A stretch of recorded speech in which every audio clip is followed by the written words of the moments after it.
वो जाति का ग्वारा है, बिल्कुल का नहीं पढ़े, उसका नाम गोपाल चरवाहा है। गांव की समस्त जो गौएं हैं, बछड़े हैं, उनको चराने की उसको कुल परंपरागत सेवा है उसकी। उसके पूर्वज भी यही करते रहे, पूरे गांव की गौएं चराना और गांव वालों से कुछ अन्न आदि की, वस्त्र आदि की प्राप्ति हो जाना, जिससे परिवार का निर्वाह होना। पहले ऐसा होता था। जो धनी मानी जन होते थे वो सेवक रूप में रखते थे, तो गांव के जो लोग दे सकते थे सेवाएं, वो अपनी भी गौएं उसकी उसमें कर देते और उसको अन्न आदि देते, जिससे उसके परिवार का भरण पोषण होता। बिल्कुल पढ़ा लिखा नहीं, कोई आचार विचार नहीं कि ऐसे नहाना चाहिए, ऐसी ऐसी क्रियाएं करनी चाहिए शास्त्रीय। जब शास्त्र का ज्ञान नहीं, किसी भी तरह की कोई सत्संग नहीं, कोई भागवती की वृत्ति नहीं, केवल गौ चराना, बिल्कुल अनपढ़ गंवार।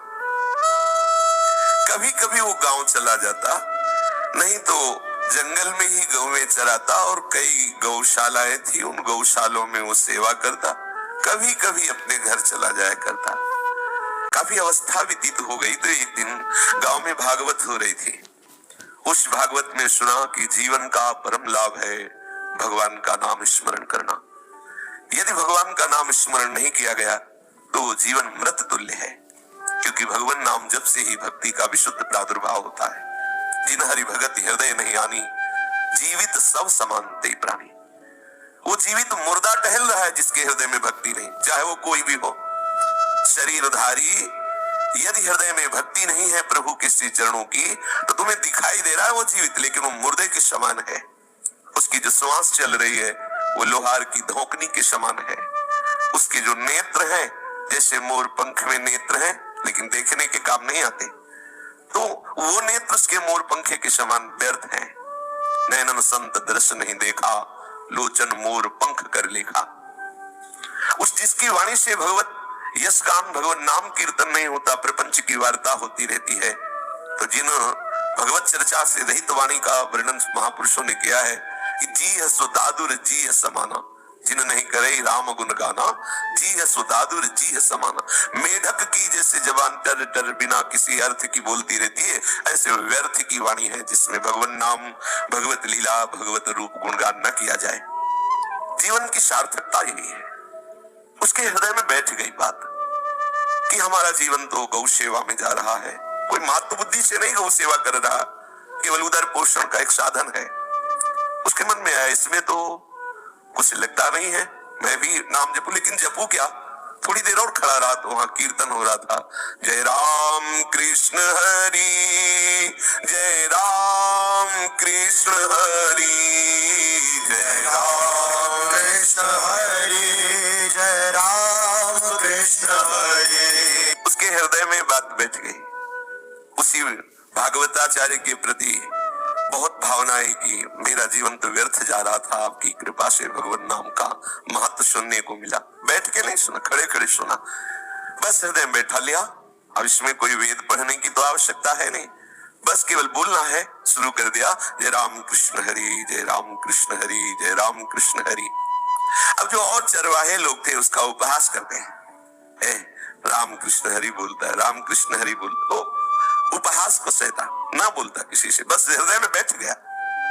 देखो वही सबसे बड़ा ज्ञानी है, वही सबसे बड़ा धर्मात्मा है, वही सबसे बड़ा तपस्वी है, जो निरंतर अपनी जिह्वा से नाम जप करता रहता है, किसी भी कुल का हो। श्रीमद् भागवत में वर्णन आया है कि उसने सारी तपस्या कर ली, उसने वेदों का अध्ययन कर लिया, उसने सारे तीर्थों का अवगाहन कर लिया, जिसकी जिह्वा पर हे हरि आपका नाम विराजमान है। भले वो चांडाल हो, सुपच हो, अहोबत सुपच तो गरियान, या जिह्वा की वर्तते नाम तुभ्यम। कब दयानिधि जी जाते हैं, कहा नहीं जा सकता, एकदम गंवार आदमी है, लेकिन कृपा सिंधु की कृपा हुई, उसके हृदय में नाम प्रियता जागृत हो गई। काफी समय व्यतीत, अब तो उसकी जिह्वा अनवरत बिना किसी विक्षेप के बस राम कृष्ण हरि, राम कृष्ण हरि, राम कृष्ण हरि गाय चराता। और हर समय अब तो घर जाना भी अच्छा न लगने लगा। एक दिन गांव के कई लोग उसका उपहास कर रहे थे और वहीं से एक महात्मा जा रहे थे। वो बेचारा गंभीर भाव से खड़ा, किसी को उत्तर दे नहीं सकता, कोई पढ़ा लिखा तो है नहीं कि कोई सूत्र बोलकर उसे चुप कर दे। गांव वाले उपहास करे, बैल की तरह घूमता है, जानवरों को चराता है और राम कृष्ण हरि बोलता है, मानो इस पर भगवान प्रसन्न हो जाएंगे, मानो इसको भगवान मिल जाएंगे।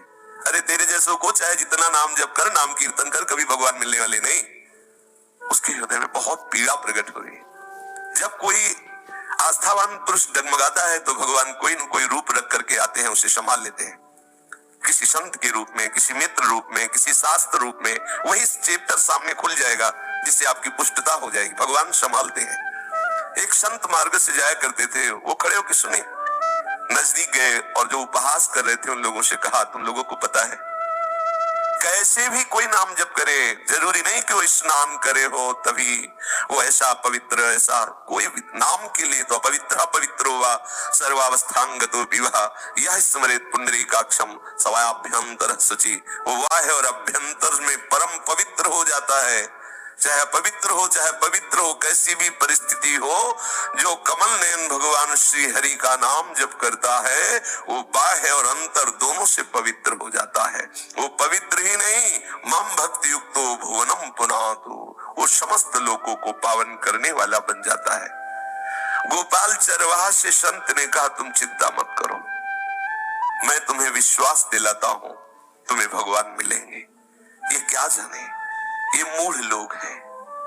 भाव कुभाव अनख आलसहु, नाम जपत मंगल दिशि दशहु। भाव से, कुभाव से, अनख से, आलस्य से उपहास करने के लिए, संकेत में, परिहास में कैसे भी कोई भगवान नाम उच्चारण करे, निश्चित उसका मंगल होता है।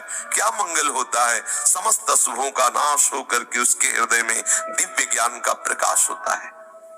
ऐसे से गंगा किनारे भ्रमण करने पर संतों के दर्शन हुए, बिल्कुल पढ़े लिखे नहीं और ब्रह्म तेज से संपन्न पाए गए। जब वो बोलते तो वेदांत के सूत्र उनकी सरल भाषा में निकलते। जो वो बोल रहे हो देख लो, वेदांत में लिखा हुआ है। क्यों? क्योंकि प्रणों का निरंतर जप करते तो प्रणों से समस्त वेद प्रकाशित हो गए। कितने ऐसे संत देखे गए जो राम कृष्ण भगवान नाम उच्चारण करते हुए सिद्ध अवस्था को प्राप्त हो गए। देखो वाल्मीकि जी तो मरा ही बोलते थे, और कितने महान ऋषि, कितने महामहिमा में कवि जो भगवान की अद्भुत लीलाओं का, श्री राम की अद्भुत लीलाओं का गान किया। भगवान नाम से क्या नहीं हो सकता, पर विश्वास, दृढ़ता, आज इसकी दृढ़ता हिल रही थी। ये नास्तिक जन उपहास करके उसको उसकी निष्ठा से विचलित कर रहे थे। ऐसा सबके जीवन में होगा, पक्का विश्वास कर लीजिए। जैसे जैसे आप भगवत मार्ग में चलेंगे तो ये ऐसे प्रतिकूल विधान करने वाले लोगों को माया आपके पास भेजेगी जो आपकी निष्ठा से आपको विचलित कर दे। क्या हुआ इतने दिनों तक नाम जप करते रहे, क्या मिला तुम्हें? अरे सब बकवास है, क्यों लगे हो? वो आपको ऐसे दिखाने की चेष्टा करेंगे। आप यदि धैर्य पूर्वक चले तो निश्चित विश्वास कर लीजिए, आगे जो आने वाला महामोद का समय आने वाला है, ये ऐसी महाआनंदमय स्थिति आने वाली है कि आप नाच पड़ोगे। पर कुछ समय तक के लिए कोहरा है, ऐसा सूर्य उदय हो गए पर कोहरे के कारण नजर नहीं आ रहे हैं। अपने को लग रहा है अंधेरा, लेकिन नहीं, सूर्य उदय हो गया है। जिस समय कोहरा छटेगा तो आपको दिखाई देगा कि आप सूर्य कितना प्रकाशित हो चुका है, आप जान नहीं पाए थे। हमारे नेत्रों के सामने कोहरा है, सूर्य के सामने नहीं। सूर्य के सामने इसकी ताकत नहीं, हमारे नेत्रों के सामने है। ऐसे ही हमारे नेत्र सतोगुण, रजोगुण, तमोगुण रूपी कोहरे से ढके हुए हैं। जिस दिन नाम के प्रताप से कोहरा हटेगा तो आप देखोगे कृपा रूपी सूर्य उदय हो चुका है। आपके लिए दशों दिशाएं प्रकाशित हो गई हैं। अब मोह अंधकार, ये अविद्या का अंधकार अब आपको जन्म मरण रूपी महान क्लेश नहीं दे पाएगा। गोपाल चरवाहे से कहा उन संत भगवान ने, एक काम करो, आप सदगुरु का वर्ण कर लो। यही जो नाम जप करते हो ये अद्भुत महिमा आपके हृदय में प्रकाशित कर देगा। आप सदगुरुदेव का वर्ण कर लो, किसी संत को सदगुरुदेव रूप से स्वीकार कर लो। सदगुरुदेव की कृपा से बहुत जल्दी भगवान मिलते हैं, इसलिए सदगुरुदेव का वर्ण करो। तो उसने कहा, महाराज अब हम तो किसी को जानते नहीं, कौन सदगुरुदेव होते हैं, कैसे सदगुरुदेव होते हैं। उनका जिनके देखने से ऐसा लगने लगे मेरे हैं, जिनके चरण स्पर्श करने से ऐसा लगने लगे कि मुझे भगवान निश्चित मिल जाएंगे, जिनके संग से संसार के भोग फीके फीके लगने लगे, जिनके दर्शन से हृदय उत्साहित हो जाए, आनंदित हो जाए, और जो आंतरिक विषय वासना जलाती थी उनसे छूटने कई युक्तियां जागृत होने लगे। ऐसे सदगुरुदेव का वर्ण करो।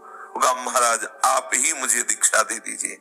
उनका मैंने तो नियम लिया है कि आजीवन कभी किसी को शिष्य नहीं बनाएंगे, मंत्र दीक्षा हम नहीं देंगे, लेकिन हम तुम्हें आश्वासन देते हैं, तुम प्रभु से प्रार्थना करो कि मुझे सदगुरुदेव की प्राप्ति हो। तुम्हें जाना नहीं पड़ेगा, सदगुरुदेव आके तुम्हें स्वीकार कर लेंगे। ऐसा कह के आत्मबल दे करके संत भगवान चले गए। अब वो तो रोज गाय चराते हुए मार्ग की तरफ देखता कि कब सदगुरुदेव आ रहे हैं, और राम कृष्ण हरि ऐसा उच्चारण करके प्रभु से प्रार्थना करता कि प्रभु संत भगवान ने कहा है गुरुदेव की कृपा से ही आप मिलते हो, तो प्रभु मुझे गुरुदेव मिला दीजिए। एक दिन भगवान नाम जापक अनुराग में झके हुए एक वैरागी महापुरुष उधर से निकले। देखते उसको लगा कि मैं इनको तो बहुत पहले से जानता हूं, ऐसा लगने लगा। जिनके देखने से ऐसा लगने लगे कि ये तो हमारे हैं, ये तो अपने हैं, मैं कोई पहली बार नहीं मिल रहा हूं, ये तो ऐसा लगता है जैसे पूर्व परिचित है। ये आकर्षण, उसके संग से हृदय में एक नवीन उत्साह, एक नवीन आनंद दौड़ पड़ा। चरणों में जाके साष्टांग प्रणाम किया, कहा महाराज मैं बिल्कुल पढ़े लिखे नहीं हूं, महीने 2 महीने में कभी स्नान कर लेता हूं, और गांव से छाछ और रोटी ये हमारे भोजन में आती है, जब आती है तब पा लेता हूं।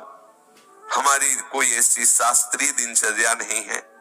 पर संत भगवान ने कहा था कि गुरुदेव के वर्ण किए बिना भगवान का साक्षात्कार नहीं होता, इसलिए आप हमें मंत्र देकर के, दीक्षा देकर के कृतार्थ कीजिए। उन्होंने कहा आपकी सरलता देकर हम आपको मंत्र दे सकते हैं, पर कुछ नियमावली है, वैष्णव होने पर, शरणागत होने पर कुछ नियम धारण करने पड़ते हैं। उन्होंने कहा महाराज बिल्कुल पढ़े लिखे नहीं, और हमारी नहाने धोने में कोई आस्था नहीं है कि आप हमें कहें कि रोज सुबह स्नान, ये हमसे हो नहीं पाएगा।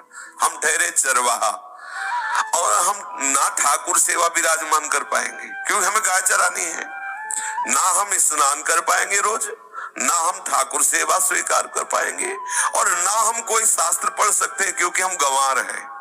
बस आप दीक्षा दे दीजिए। वो विचार में पड़ गए कि कोई भी वैष्णव सिद्धांत ये स्वीकार नहीं कर सकता, तो इसको हम कैसे दीक्षा दे दें।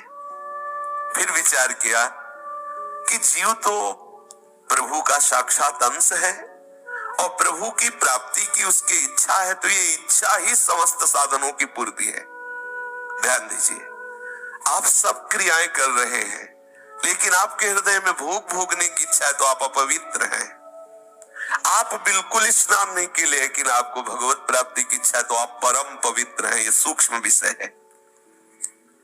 हमारे अंदर भगवत प्राप्ति की अगर इच्छा जागृत हो जाए तो सब मलिनताएं इस इच्छा से नष्ट हो जाती। जैसे अभी हम सत्संग सुन रहे हैं तो हृदय कितना शीतल निष्काम, अभी भोग वासना प्रकट हो, भोग की इच्छा प्रकट हो, मलिनता छा जाएगी।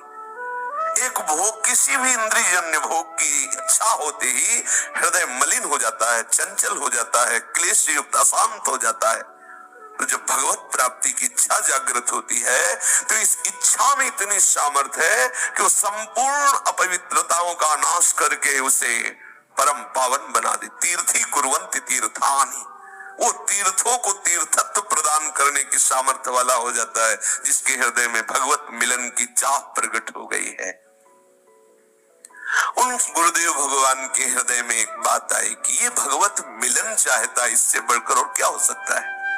तो उनका ठीक है, जाओ, अच्छा आज तो स्नान करके आ जाओ। बोले महाराज ये भी आज्ञा पालन नहीं होगी, अब हमें गाय चराने हैं, आपको स्नान करने जाओ, हम कई कोस चल के गंगा नहा के आओ, ये हमसे नहीं हो सकता, क्योंकि हमारा गाय चराने का काम।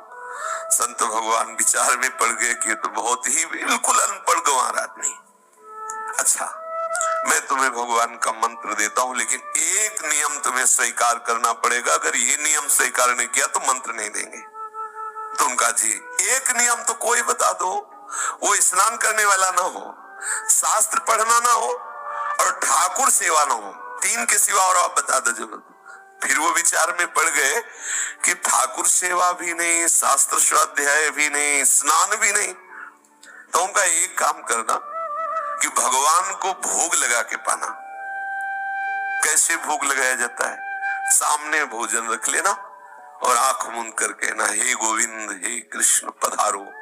क्योंकि कोई मंत्र आदि की तो दयम वस्तु गोविंदम तो वो पढ़े लिखे नहीं। आप कहना कि हे कृष्ण हे करुणामय, आप कृपा करके पधारो और जो हमारे पास रूखा सूखा है आप पाओ। और थोड़ी देर आप देखना और भगवान को पवा के फिर पा लेना। हाँ, ये बात हो जाएगी, क्योंकि इसमें कोई नहाना धोना नहीं, कोई ऐसा। हाँ, ये ठीक है। अब वो सरल हृदय का जितनी बात स्वीकार करता, बिल्कुल ठीक उसको निर्वाह करने वाला। गुरुजी तो उसको मंत्र दिया, श्री तुलसी जी की कंठी धारण कराई और कहा बेटा बस खूब ये मंत्र जपना और इसके बाद ऐसे जब प्रसाद पाना तो ठाकुर को भोग लगाना। अब वो तो केवल भाव के लिए बोले थे कि आंख मूंदना और भगवान पाएंगे। अब उसके पास रोटी और छाछ, जो मठा है उसे छाछ कहते हैं। गांव से 4-6 रोटी आ जाती और छाछ आ जाती। अब एक रज के पात्र में छाछ रख के और एक पत्ता में रोटी रख के आंख मूंद के बैठा, हे गोविंद हे कृष्ण पधारो। गुरुदेव ने कहा है कि आप पाओ भोग तब हम पाएंगे। थोड़ी थोड़ी देर में आंख खोल के देखता, वैसे ही छाछ और रोटी रखी मिलती। अब शाम हो गई, लेकिन गोविंद पद उन गुरुदेव का मतलब था भाव से समर्पित करना। वो सीधा साधा आदमी समझा कि भगवान को पवा के पाना, भगवान आएंगे उनको पवाएंगे, हम भी पा लेंगे। उसके हृदय में बात बैठ गई।